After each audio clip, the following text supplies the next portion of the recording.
Android and iPhone users. For the full version of WFO Radio, download the WFO Radio app. It's sports radio for racing fans. Thank you. I appreciate it. The ultimate racing show, including WFO Radio NHRA Nitro, WFO Radio Ignition, the WFO Radio NASCAR Tailgate Party, news, videos, push notifications, and more. I just hope I'm part of it. Go to the App Store or Android Market, search WFO Radio, and download it now. All right, we're going to go ahead and roll into our post-race for today's NASCAR Cup Series race, the Pennzoil 400, just as they take the green here in the NASCAR Xfinity Series race. We're joined now by our race winner, Joey Logano, driver of the number 22 Pennzoil Ford, and his race-winning crew chief, Paul Wolfe. So we'll quickly get to questions. If you have one, please raise your hand, state your name and affiliation, and we'll start here in the back.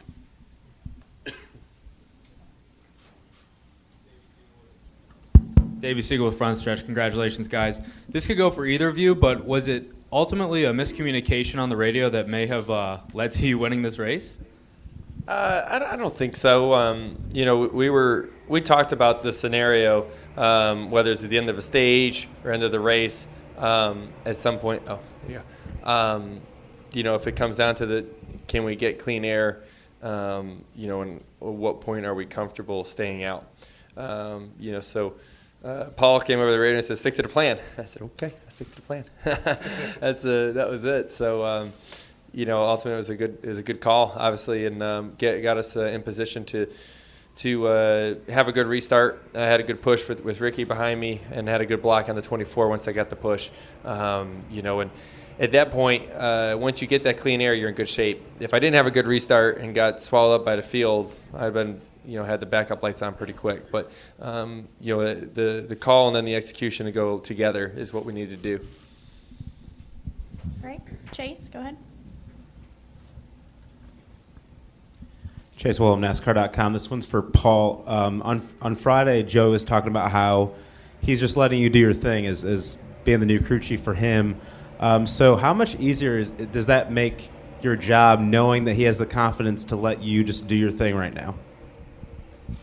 I don't know if it makes it any easier. It's pretty hard at this level to win races. So put a lot of pressure on myself. Obviously, it's good to have the confidence in the driver.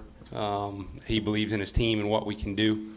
Obviously, we've both been successful prior to this year. And we have certain things that's helped us get to where we're at, things that have worked for us in the past. So kind of like call it your comfort zone, if you will. But what we've really tried to do in the off season is communicate a lot and try to understand, kind of the strengths and weaknesses of each of our programs in the past maybe, and just try to mesh it all together and just make ourselves stronger and win more races than we have with our teams prior. And obviously it's early. This was kind of the first test. I mean, obviously Speed Weeks is kind of its own deal. We had good cars, and I thought it all went fairly smooth. Obviously, we didn't get the results we were hoping for, but I knew coming out on the West Coast swing was really going to be where we're going to learn and try to understand what we need to do. I thought practice went well on Friday. Wasn't quite as pleased, obviously, with how the car was in the race. I thought we'd be a little stronger. We fought through it all day. Obviously, Joey did a great job keeping us up front, keeping our track position, and obviously in these races, that's what it comes down to. If you keep yourself in the top 5, you've put yourself in position, depending on what happens, how it plays out. I've lost plenty of them being the best car, and so it just kind of all goes in full circle.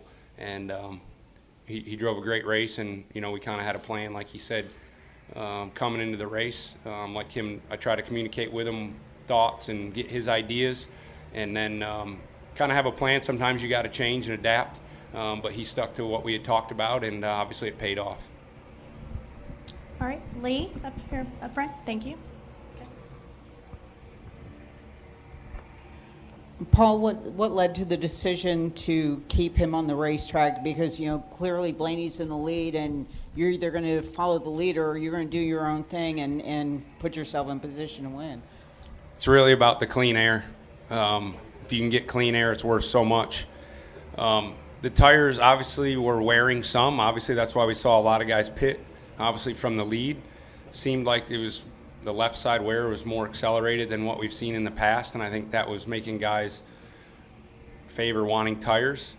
But really, still the fall off, if you look at the start of a run to the end, it wasn't extreme.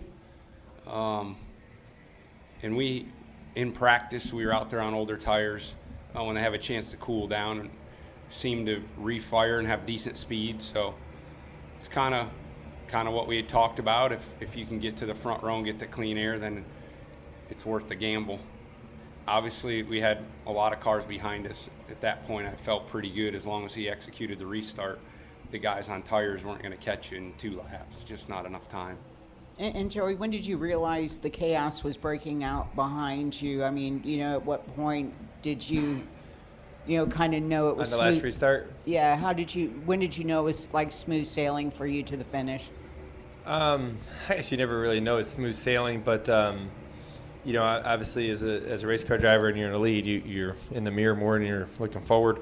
And obviously the most intense moments were getting through the gears and trying to clear each lane, try to gain control of the race that way, which we were able to do through turn 1. I saw Matt make a great move to go 3 wide bottom, which got him to second, which was good, but it also even better for me because it built some distance between the second rows as there were 3 wide back there just dragging each other down. I was able to set sail a little bit and get a little bit of distance. I'd say probably taking the white because that's probably, if they crash at that point, as long as you take the white, you're good. With the lead we had, taking the white, I felt like no matter what run they can build through 1 and 2, it's not going to be enough to make a move in 3 and 4. So I felt confident at that point that we were in good shape to have a solid finish and win this thing, and then the caution came out anyway. So I don't think it would have changed the outcome of at least winning, but obviously I don't know I haven't seen replays, but you look in the mirror and there looks like there's 6 wide back there, especially coming through this front tri-oval or dog leg, whatever you guys call it these days. How wide it is, it just seems like there's cars everywhere back there. It's nuts. All right, we're going to go to Bob and then to Gluck. Bob Hockers, Fox Sports. I have a couple for Joey. Did you notice any difference in the Chevrolets with their new body and how they ran? Well, they ran pretty good. Paul and I were talking before the race after practice that didn't really feel like there's a dominant car. The 9 was good, the 4 was good, the 12 was good, the 19 was good, but no one was ever like the dominant car that's going to go out there and just lead a ton of laps. There's different points of the runs where other cars were better back and forth. So I felt like we were in the hunt, and as long as we were in the hunt, we can try to fabricate something to get there, which ended up happening. But the 9 was good, 24 was good, 48 was decent as well. 88 was good and almost won the thing there towards the end of the race as well. So I would say the Hendrick cars were fast today. 42 was decent, but it seemed like the Hendrick cars were a little bit ahead from that standpoint. And all the Penske cars before the last caution were running, I want to say either top 5 or top 10. So can you say that the crew chief changes all worked, and it's all was the right move, or how long does it take to kind of evaluate all those changes? I think one race as a sample size is kind of tough, but this has been, I think, for Team Penske, our best racetrack here in the recent years.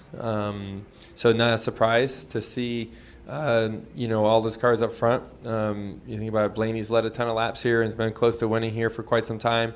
I've won before with the team I had it, and I've seen Brad win a lot with Paul before here as well. So it's just been a good racetrack for Team Penske. So everyone running fast again, not much of a surprise to me. But yeah, I mean, I think we made the move because we think there's a lot to gain from it. That's the reason why you do it, as Team Penske as a whole, not just one particular car. And I think time will tell, but it's a good start. Bob, did you have another question? I did. You mentioned Blaney. I'm sure you don't I mean, you're happy that you won, but it would have been a really emotional win, I would think, if he had won. What do you think today and running up front and leading laps will do at all for his psyche after last week? I mean, I've talked with him. He seems to be okay. I think Ryan Newman walking out of the hospital is, obviously the best thing that could have been for both Ryans at that point. So like I said before, Blaney didn't do anything wrong last week. He was trying to win the race, and a bump ended up sending Ryan for a hell ride, and so just that's why I talked to Ryan last week. I said it's not anything he can do. It's just the position that our sport puts us in sometimes, and everyone's racing for the biggest race of the year. I think everyone would get that and understand that. So I think obviously that's a hard spot, and no matter however you look at it, it's a hard spot to be put in. Thinking that way, and you're going to relive it in your mind over and over again, no matter who you are and how mentally strong you think you are. You can't help but think about the well-being of somebody, especially if you're involved in it one way or another. So I think the fact that Newman walked out of the hospital with his kids on each side, that doesn't put a smile on the whole garage's face. Nothing does. Gluck, go ahead. Jeff Gluck from The Athletic. So, Joe, you were talking to Bob about the cars that you would thought would be good, and Truex was the only Toyota you mentioned. I mean, I was surprised to not see any of them, finish in the top 10 today, but it doesn't sound like they were really good the whole weekend. Were you surprised that typically at a track that they're okay at, that they weren't as strong? Yeah, a little bit. I would say that in practice it kind of looked like they weren't as quick as we would expect. But we also kind of thought the 19 was pretty good in practice too. So I would say there's no surprise from practice to the race on where things are at. But there's still so many decisions we have to make when you come to these racetracks for whether you want speed or handling or something in the middle, and it's pretty obvious on the direction that teams choose and what works and what doesn't. It's crazy to watch it, and the craziest part to me is they all run good, just different points of the run. All right, real quick. Any additional questions for Paul? All right, do you have a question for Paul or Joey? Well, either one can answer, that's fine. Okay, I'll tell you what. Paul, I'm going to go ahead and dismiss you, so you can go ahead and start. Okay, go ahead. It'll be Joey. That's fine. Just call me up, meet you at your bus, or meet you at my bus. Over here, hi Joey. Tom Zaleski, Iron County Today. Last year, the Team Penske was 1-2. You've won two in a row. You've won 2 in a row here now yourself. What from last year did you learn to help you prepare for this weekend? Well, you learn something new every time you hit the racetrack. I can't tell you what I learned. That would be not smart. There's a lot of people listening to this right now. But I study this stuff as much as I can, trying to understand runs and what I need in the car, and what the racetrack's going to do, how the rubber's going to affect the track, all this stuff. And as a race car driver, that's my job. So I'm going to take as much info as I can from my own experiences and try to learn from other people's mistakes as well, and also the things they did well, and try to apply that. So there was a few moves that I was able to do today that was new for me, but that worked because I've learned from others. So ultimately, you just got to be a student of sport and never stop learning. As many years as you are in this, there's always somebody trying to push you and get ahead of you. So I was able to try some new things, and it worked out today. How much is Paul pushing you now? How much does Paul push me? Right. I think we do a pretty good job of pushing each other so far. I love about Paul is he's very competitive. So am I. He wants to win really bad, and I can see his frustration if we don't win. You hear him up here a minute ago. We won the race, and that's great, but we're also looking at areas of our car where it was weak. There was obviously plenty of strengths to our car. Don't get me wrong. There's plenty of strengths. That's why we won the race. But there's always a weakness that we can make better. And I know that's on the forefront of both of our minds when we get on the airplane home tonight. That's what we're going to be talking about. We're not going to be talking much about the win, maybe some, and obviously we should enjoy it. It's important. But it's equally as important right now to figure out how we can be stronger early in the season right now. All right. Additional questions? Go ahead. Dominic Ottergon with the Racing Experts. Last year, you tied Terry Labonte on the all-time wins list when you won here. Now this year, you've passed Ricky Rudd on the all-time wins list with your win today. Just get your thoughts on passing another driver and being 35th. Oh, I didn't know that. That's cool. Ricky Rudd is how are you not a fan of Ricky Rudd? I was a fan of him growing up, and met him a few times, which is cool.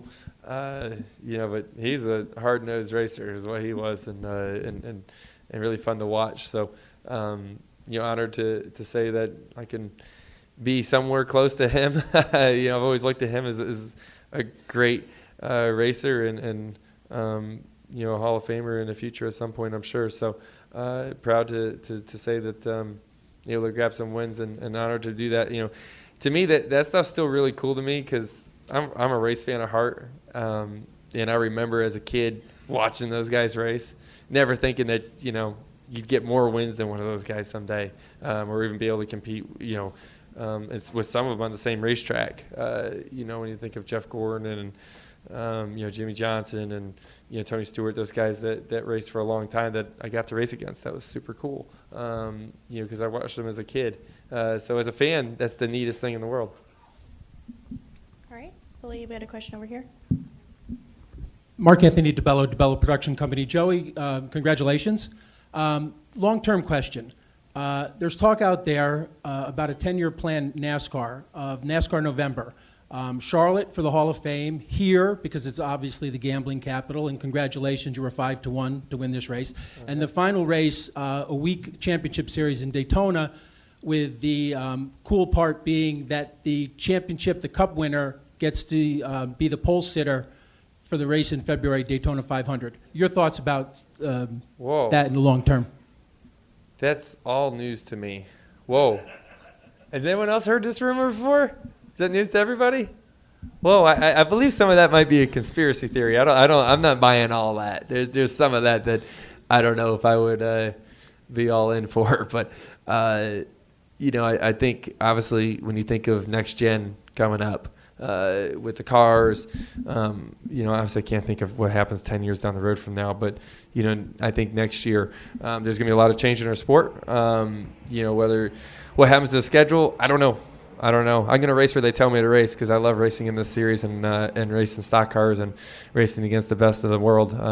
I love that part of it. So I don't care where we race. I just want to drive, and I enjoy that part of it. So.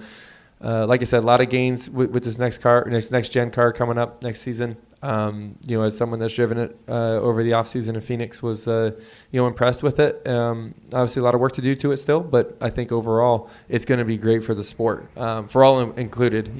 I think the racing is going to be better. I think it's going to be better for the race teams. And I think the fans are going to make out great about it too. All right, Lee, did you have an additional question? Okay, we'll take one last question from Lee. Lee Spencer, RacingVoice.com. Looking at Fontana, you've had 5 finishes as 7th or better, including 4 straight top 5s. How do you think this car is going to react there? It was so racy today. I know that's a different track, but if it's anything like it was today, it's going to be crazy. Yeah, that's exactly what you're going to have.